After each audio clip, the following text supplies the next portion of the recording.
Jane, thanks very much, first of all, for giving us your time. You're welcome. Vimal and I have been asked to begin again in terms of JPIC, and I know from your own work with Trocaire that you have a lot of experience in this area. Can you tell us, first of all, a little bit about Trocaire? Sure, yeah. Trocaire is the Catholic Agency for Overseas Development in Ireland. So our sister agencies would be CAFOD and SCIAF in the UK, and connected into the Caritas Internationalis network globally. Founded in the 1970s, actually we're about to celebrate our 50th anniversary next year, and we work in 17 countries in the world, and we work to promote human rights, human dignity, to address climate justice and gender equality, health, education in many countries around the world. So I'm the Laudato Si Officer with Trocaire, which means I'm focused on promoting Pope Francis's encyclical, his letter on care for a common home, and sharing the wisdom of that document with the faith communities, especially Catholic parishes in Ireland. And so Trocaire look after the whole package of JPIC.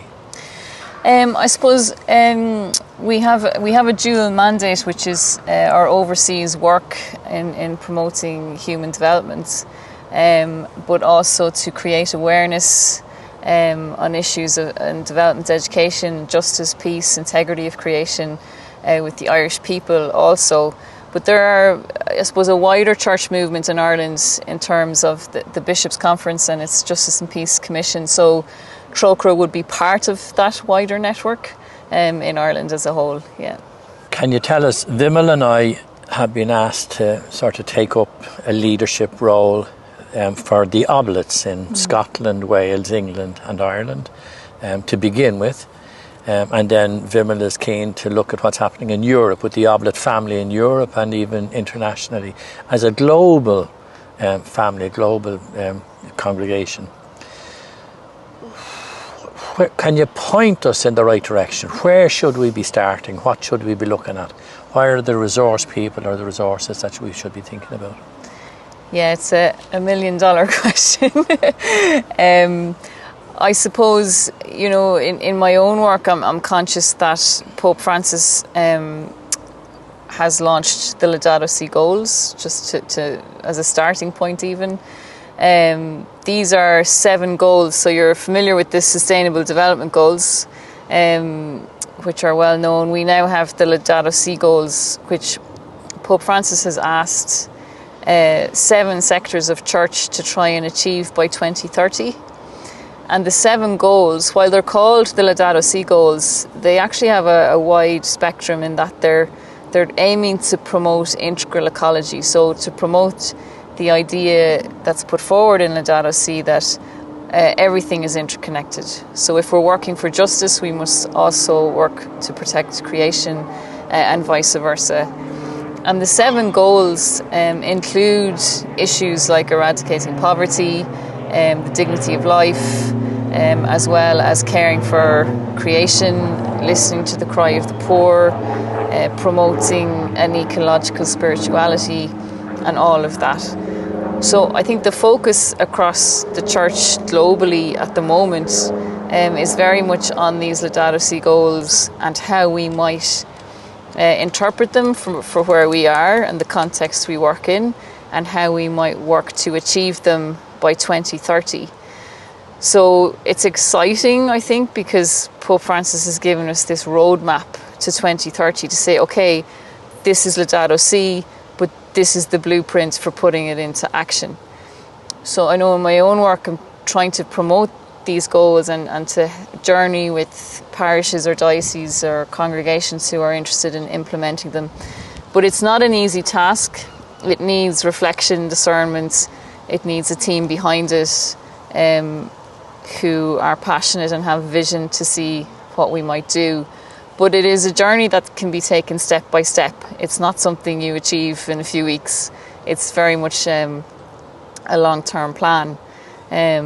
So because of the urgency of the ecological crisis, which is feeding into so many other crises that we consider to be justice and peace issues, it's just something that I think to direct people towards is worth considering. There's a very good website, the Laudato Si Action Platform, which is the base for the entire programme, and communities can just take a look at that website, consider to enrol and to create a plan.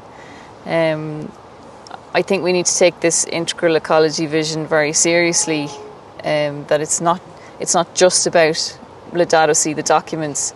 It's about realising that the ecological crisis we're in is affecting everything else that we do. Certainly in Trocaire we can see this now, where climate justice or climate change is affecting all of our work, and I'm sure for you guys you're seeing that as well in the countries that you work in.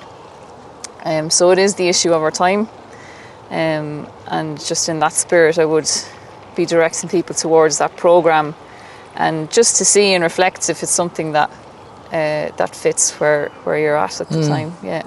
So if you were going into a parish or a community sort of a setting, wearing your Trocaire hat, and there was a group of people or a couple of people starting off, that's pretty much the guidance you'd be giving them? Yeah, I mean, certainly to let them know the goals exist, and under each goal there's like 15 actions that they can achieve.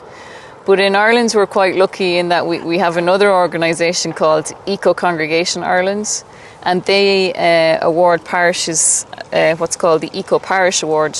And I think in the UK there's a similar organisation called Eco-Church, and certainly in Scotland it's Eco-Congregation Scotland.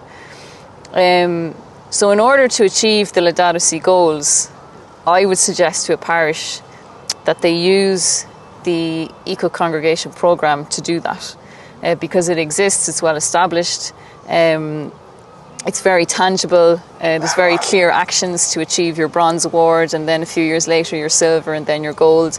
And while you're doing that, you're also hitting the Laudato Si goals. So it's not about reinventing the wheel, it's seeing, right, what are we doing already, or what's there already, and what exists that can help us on the journey to achieve the goals, without overcomplicating it. So Eco-Congregation Ireland are certainly where we point parishes, because it's a model that's working well, it's well established, and we can certainly help support parishes in that endeavour, as do the congregation themselves. So that's where I've been pointing people. But during lockdown, during COVID-19, obviously our outreach fell off the table for 2 years. So we've been training people across the country. We ran a 6-week book club on Laudato Si, which almost 600 people have taken part in the past 2 years. So that's another piece of this, the education piece, and really nourishing a spirituality that can sustain that type of work as well. It's all tied into that course, and that's been hugely popular. It's been very grassroots. People sitting at home during lockdown on Zoom, reading Laudato Si and spending an hour a week on a webinar talking about it with others and sharing their concerns and what they might do, and starting off then with small actions afterwards. So I finished 2 book clubs at the end of Lent. The Diocese of Kerry ran one which had 100 people register for it. And then we had an interesting request from the Ennis Book Club Festival to run one there, which we did as well. So those 2 finished up at Easter. And for the summer months, we don't have any running at the moment, but if a request comes in the autumn, we'll certainly run that for a parish or a diocese or any group that asks us to. What would you recommend as, 2 or 3 books that you could start with? What would come to mind? Yeah, I mean, obviously Laudato Si, but actually, while it's probably one of the easier church documents, people mightn't find it that accessible. Yeah. So that's why we have the book club to run alongside it. Yeah. But I mean, the Archbishop of Dublin last season of creation published his first pastoral letter, The Cry of the Earth, the Cry of the Poor. It's 60 pages. It's an amazing document, very accessible. So I would direct people there. It's free online. If you Google Archbishop Dermot Farrell, The Cry of the Earth, the Cry of the Poor, you can download a PDF copy, or you can order one for a couple of euros. I'd love if parishes just bought 100 of them and gave them out, because it's a really accessible document, and it's short and it's to the point, and it's quite a hopeful document as well. Like, he gives guidelines for parishes at the end about what he'd like to see. Right.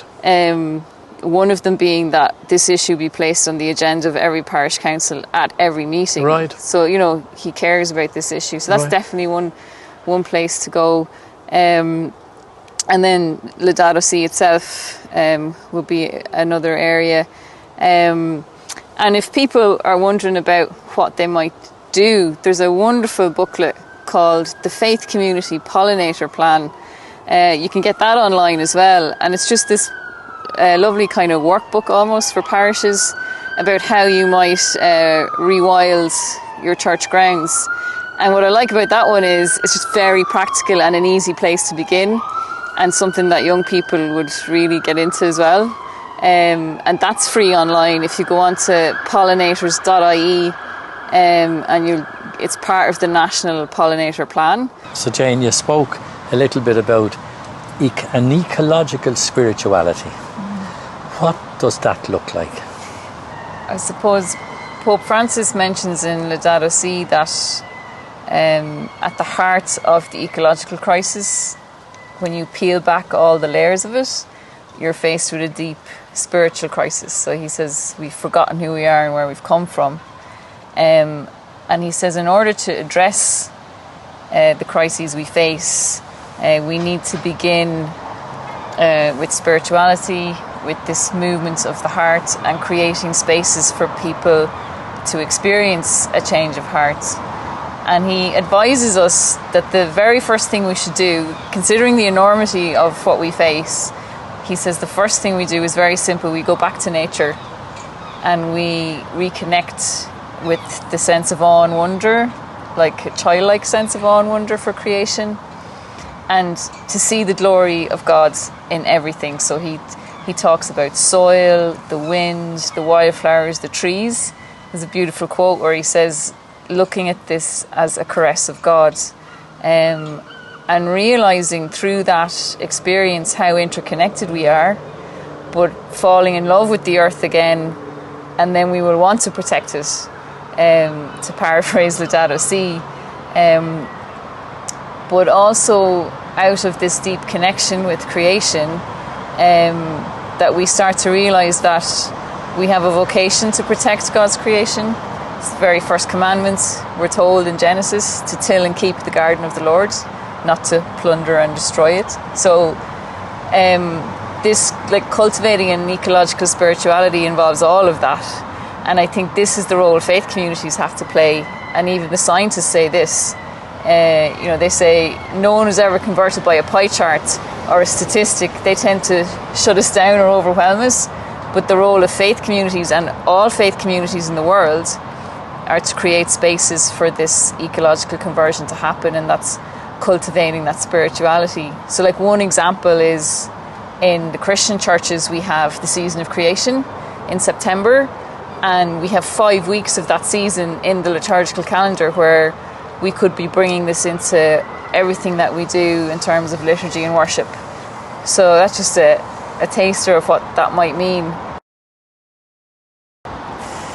Yeah, I don't know, can you measure success of something like this? I think it's very difficult because you scatter seeds and you don't know where they fall or how they grow. I think all we can do is continue to share the wisdom of Laudato Si with people, create spaces for people to journey with the documents, to share together, to talk together. Ironically, through COVID-19 lockdowns, gave us the opportunity to actually reach a wider audience. In Ireland we journeyed with about 600 people through these Laudato Si courses and book clubs over Zoom over the 2 years. And that was unexpected, and it wouldn't have happened, I think, if we weren't in the situation we were in. So, you can measure success in numbers if you want to, but I suppose you're trying to see are people moved into action as well. And I think we're starting to see that happen at the grassroots. An example is the season of creation, in that for 4 or 5 years we've been trying to promote that season and encourage people to celebrate it. And last year was the first year that we really felt we didn't have to push so hard, that it kind of happened more organically. And so these things take time. So how do you measure success? I mean, there's a famous phrase that's used in the Laudato Si movement, and it's called the slow fast paradox. So we have to go slow because this involves cultivating an ecological spirituality, and that takes time. But we have to go fast because of the urgency of the crisis. So we're trying to hold a slow fast paradox and to live in that as well, which can be difficult, but it's good to acknowledge it. So certainly the growth of the Laudato Si movement globally since 2015 is a sign of the spirit at work. You have to say that. And the level of awareness that has grown in people's minds and hearts in those years as well.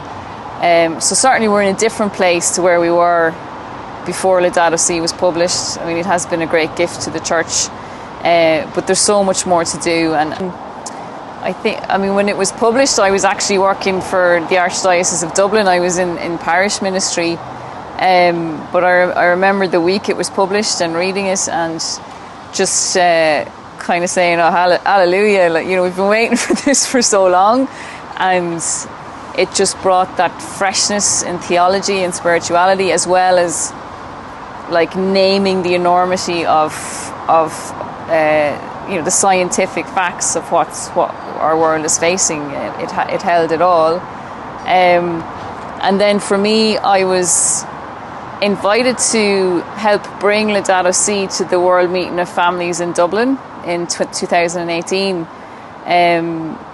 with the Laudato Si working group of the Irish Bishops' Conference.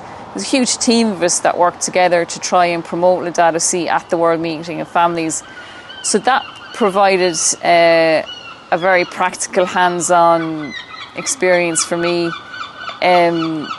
But it was a few months after that I was invited to walk with some pilgrims to the UN climate talks in Poland, and I happened to be on a career break and had the time, and we walked, about 20 of us, from Italy to Poland, bringing the message of Laudato Si from Pope Francis to the UN climate talks. That was a very transformative experience for me, because I was walking with mostly Filipino pilgrims who had been caught up in Typhoon Haiyan in 2013. Many of them had lost their entire families. They were really on the front lines of the crisis. So I suppose carrying their stories with us, as well as the message of Laudato Si, and sharing it every evening with a school or a parish across 6 countries that we walked through, certainly changed my outlook on the world and the course of my work as well, which brought me into Trocaire not long after that, and to spend my time on Laudato Si. So it's been quite an adventure and a journey I wasn't expecting to happen, but certainly Laudato Si is life-giving, and I think it's a real joy to be sharing it with others. But it has transformed my theology, certainly, and my ministry as well. So I think to say we're in a unique position as faith communities to affect change through our networks, through the communities we work with, through the reach that we have. Although we mightn't think that at times, we have a huge reach. Even through the land that we own, the assets we have, all of these things, we need to look at them all and see how can we work towards reaching ecological sustainability for future generations. So I think, this is the most urgent issue of our time. if we don't do what we need to do in the next 10 years, certainly, it will affect everything that follows. And I don't think we really have gotten to grips with that. So that would be one thing. The other thing is not to lose hope, but we have Laudato Si and we have a blueprint to work out of. So let's put Laudato Si into action.